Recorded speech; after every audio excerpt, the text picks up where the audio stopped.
Um, so we are going to wrap up now with a session where Dennis Pearl stands alone as the sole speaker. So he's going to bring it home, talking about the Smiles Project and how Voices fits into that, and what we can all do going forward to work together and spread the STEM song love around.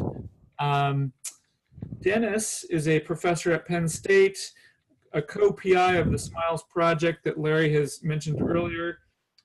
He's been a co-PI on many grants over the years funded by the NIH and the NSF, and he's the director of CAUSE, the Consortium for the Advancement of Undergraduate Statistics Education, which houses lots of statistics songs and other fun statistics, cartoons and jokes and things. So Dennis, thanks for giving this final presentation tonight. Can I be heard and seen? Yes, both. All right, fantastic. Well, thanks for the introduction, and to everybody still online watching at the end of the great conference here. I'm going to sort of just give a broad overview of the Voices initiative as we're envisioning it now, and just to try to hopefully have a little conversation about where we go from here. So I guess the key thing here is that STEAM is oh, there we go. STEAM is hot. So having arts integrated with the STEM disciplines in ways to illustrate principles or actually provide content, and at the same time heavily engage your students is a hot topic. The National Academy of Sciences just put out a big study on the integration of arts and humanities with the sciences, engineering, and medicine and higher education. And the National Academy Press link is there. And there are journals of things like mathematics and the art, or learning through arts, and a variety of arts integration projects.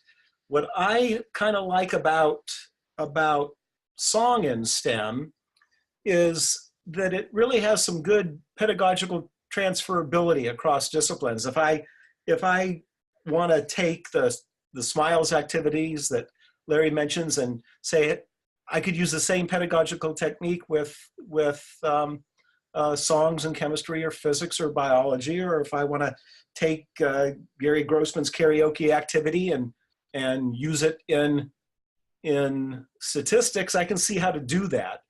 And so that makes it, gives a couple of advantages. First, you can learn easy from others, but any research I do on using song and teaching statistics, you can kind of have some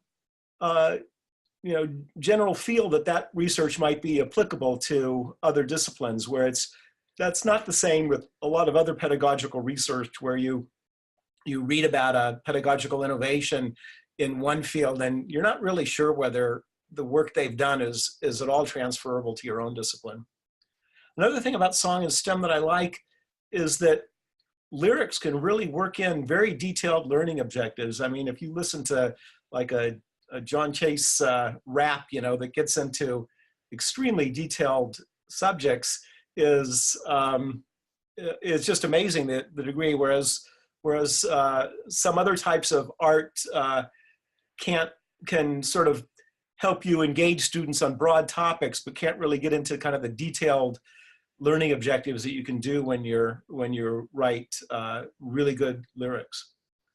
Another thing is that song and STEM seems to be very well suited to theories of cognition. I'm absolutely no expert in that, but I'm amazed when I listen to songs on the radio that I liked in my teenage years more than 50 years ago, and suddenly the words come into my head. I mean, there's got to be something going on there, right? I mean, so I sort of feel like it's a really a really good way to remember stuff, certainly, and also to have something stick with you. There's a also kind of a great time benefit ratio, because you can, in a 2-minute song or even a 30-second song sometimes, deliver some really detailed, interesting content, and in a way that is sort of more engaging than what might otherwise happen in a hour-long classroom lecture. So I think that song and STEM is a good area for building interdisciplinary efforts. And it sort of makes me think of, well, why isn't it just blossomed all over the place? And I think what it is that we really need some kind of an infrastructure for the field, and some way to sustain that infrastructure and to build on that. So as part of our NSF Smiles grant, we got a supplement to try to do that, and thought about some initiatives that we might do. And we got together at a planning meeting at the end of June this year with a group of folks here. You can see the serious nature of the meeting kept us together for a couple of days, and then a writing team met for the final day to sort of piece together how we might put together a report on our topics. And that report, we have a draft of that report at this point in time, and we'll be passing it around soon for comments from the community. And basically what we did at that meeting was we discussed 5 primary initiatives that we think will be important components of any infrastructure for song and STEM initiatives. And that includes a survey, a digital library, the annual conferences that you're taking part in right now, a communications vehicle, and a networking mechanism. So the survey is being coordinated by myself and John Weber, and the goal there is basically to better understand what's going on right now, what's the current status of the field. And that's going to be important, not just to sort of know what's happening, but also to provide baseline data for future research that you'll be able to compare to results you get in the future compared to what is happening now. And also, in order to inform other voices initiatives. So by gathering the names of who's using song and STEM, it obviously helps being able to provide the email list for a communications vehicle that we might need, or provide a base of reviewers and so forth for reviews of things on the digital library, and provide connections to people that are taking part in the networking mechanism. What we need to do, well, we've talked a good deal in our meeting in Denver exactly about the sampling plans and that we might do. We're planning an initial protocol that tries to reach for instructors in undergraduate gen ed kind of STEM instruction, and later on move to high school and middle school, where the whole initiative is sort of working to provide resources to. The surveys, we're thinking we'll have 2 types of surveys. One survey that tries to reach current users and the current song and STEM community in order to find out what they're doing. And then the second survey is sort of more of a random instructor survey that's trying to get at the general population of instructors to find out what are their hesitations and barriers to using song in STEM kind of teaching and learning methods. After we sort of get those sampling plans settled on, we are, of course, have to draft the exact wording of the survey. These are planned to be very short, a few question kinds of surveys, so that makes it more likely for people to actually respond to them. And we can do more detailed follow-up, longer interviews with specific people who have agreed to that as sort of like the last question on the survey. And we will pilot those draft surveys, both to sort of find out if the questions are being well understood, and also to pilot test the sampling protocol to see if we're getting reasonable response rates. And finally, we'll launch that survey and analyze the data, and then move on and repeat with high school and middle school populations. And then hopefully, after that effort is accomplished, we'll try to do these surveys on somewhat of a regular basis, maybe every 3 or 4 years.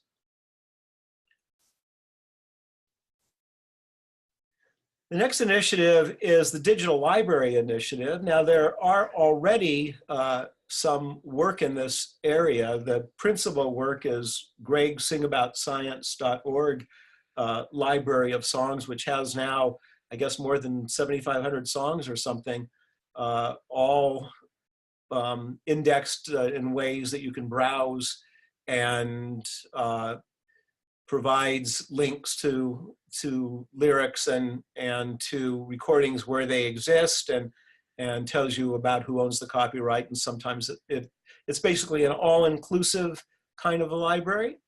And but it does not yet have a variety of features that are being looked at by the group here. There are also smaller subject matter kinds of libraries. Greg mentioned that we at CAUSEWeb, myself and Larry Lesser, have developed song library as part of our overall fund collection that also includes cartoons and magic tricks and things like that. And we have a couple of hundred statistic songs on most every concept in the introductory statistics curriculum. And Walter Smith operates the physics.songs.org library, which is a similar size to the CAUSEWeb one for physics songs.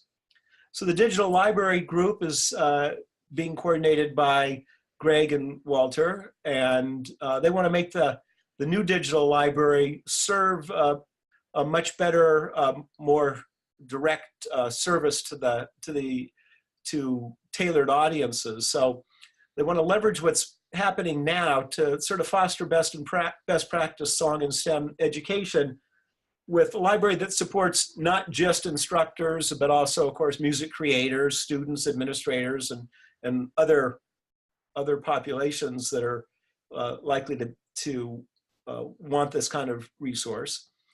They are talking about the next steps as recruiting an editorial board, because reviews of materials is going to be important for people. Doing some potential user interviews to find out what people actually want out of a digital library and from various purposes. Then creating some kind of a sandbox version of the digital library with the different enhancements that are envisioned, like reviews, flashcard style research summaries following the kind of mode that the Art Equals Opportunity group does, and attaching songs to various types of learning guides that give you teaching and learning advice, and better searching capabilities and the like. And also to get feedback and make design modifications accordingly, and settle on a maintenance plan, which that's the sort of the funding part, which is one of the biggest challenges, obviously. And then launch the new library and make sure that you have ongoing effectiveness analytics to see how much use you're getting and whether people are making good use of the library and finding it to be an effective resource.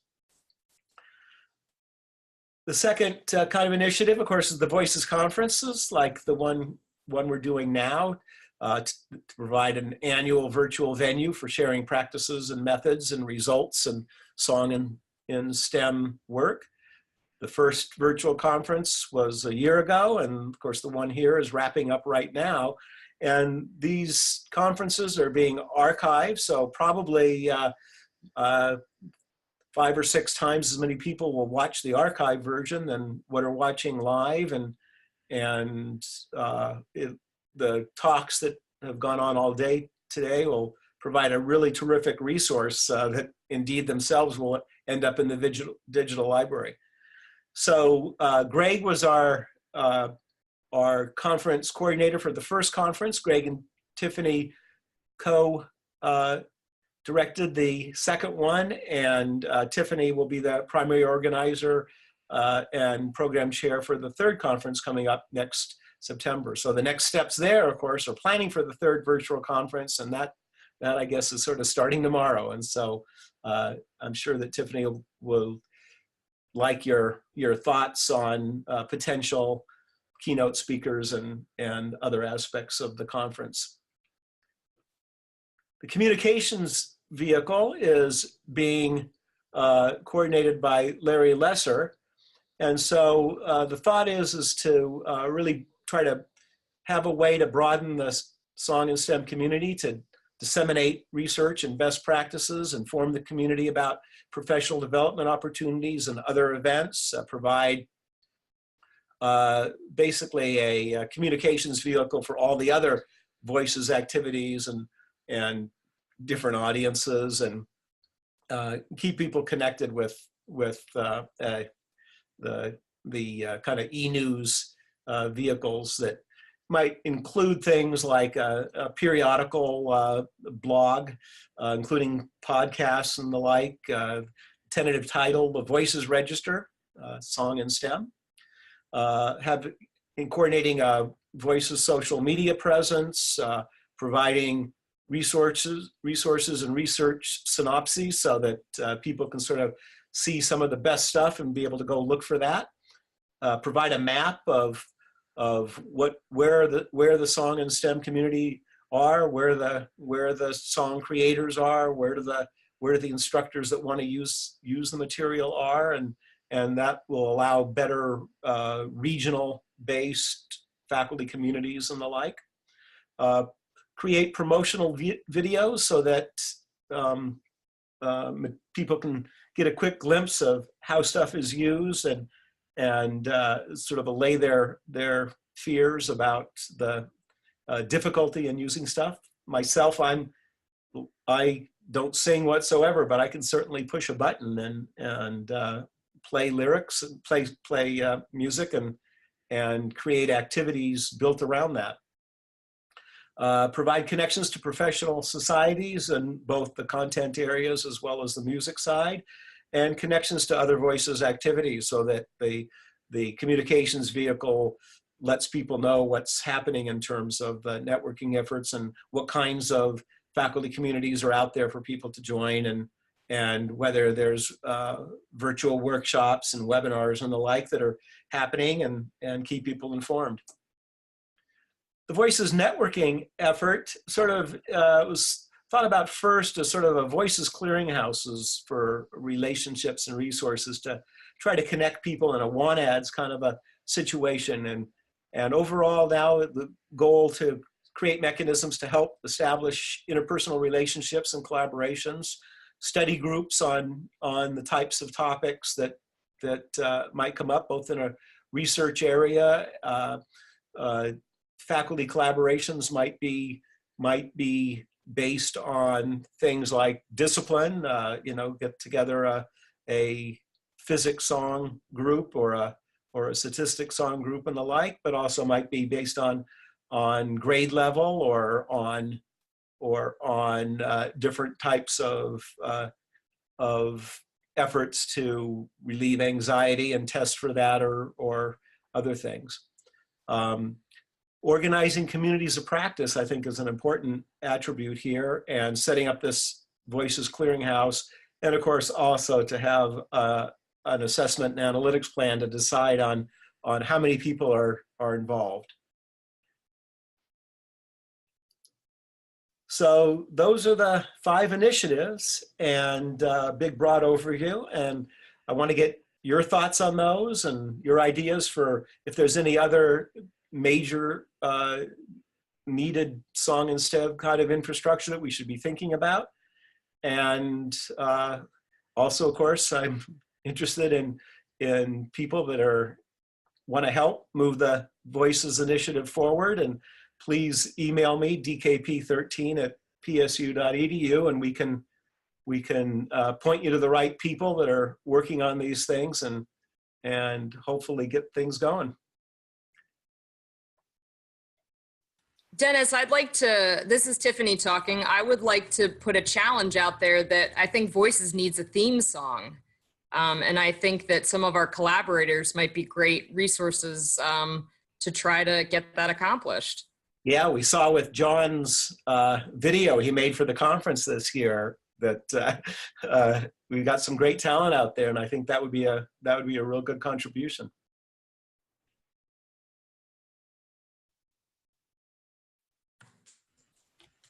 So if anybody doesn't have anything else for Dennis, this is Tiffany, and I don't know if you can see me. I can. You can? Yes.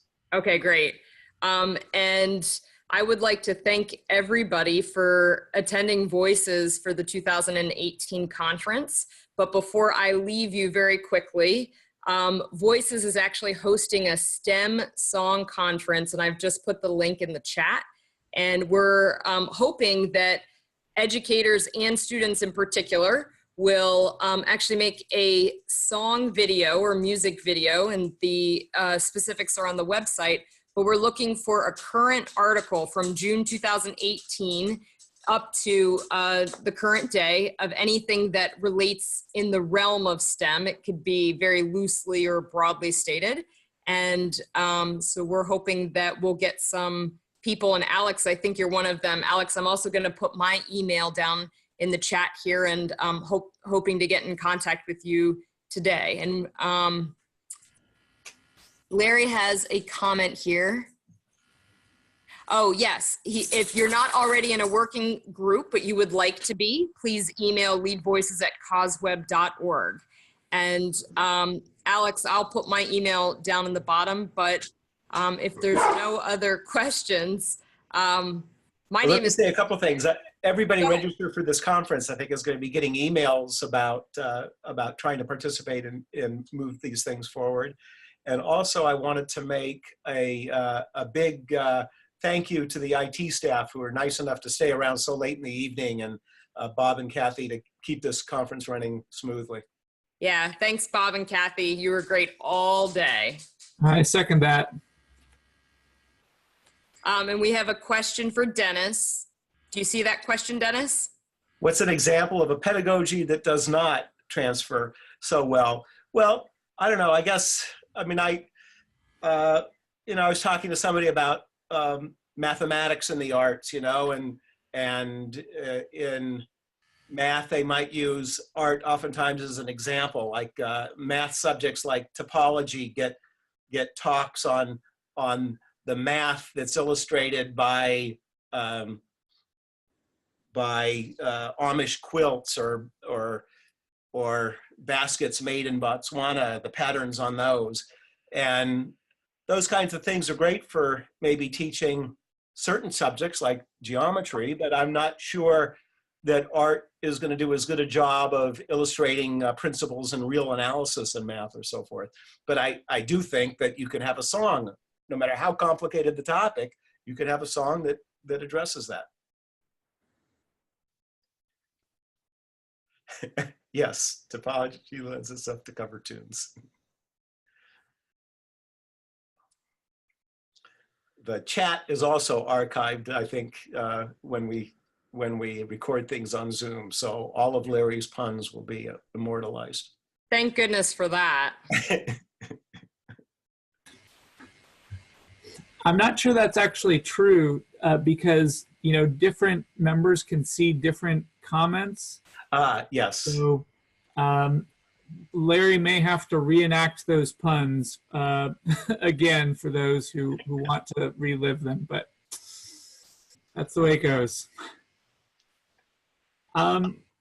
Okay, so the hour is late. Thank you all who've stuck around till the bitter end. We really appreciate your participation, thoughtful questions and comments. It's been great to connect and reconnect with all of you. Yeah, I think Tiffany just mentioned the contest, so we're okay on that. Essentially doing what Cristiano did with his article. Doesn't have to be a technical article, could be a popular press article. So check that out at the link Tiffany sent. I think all of us Elvis impersonators are leaving the building. So thank you and good night. Good night. Thanks, everybody. Thank you.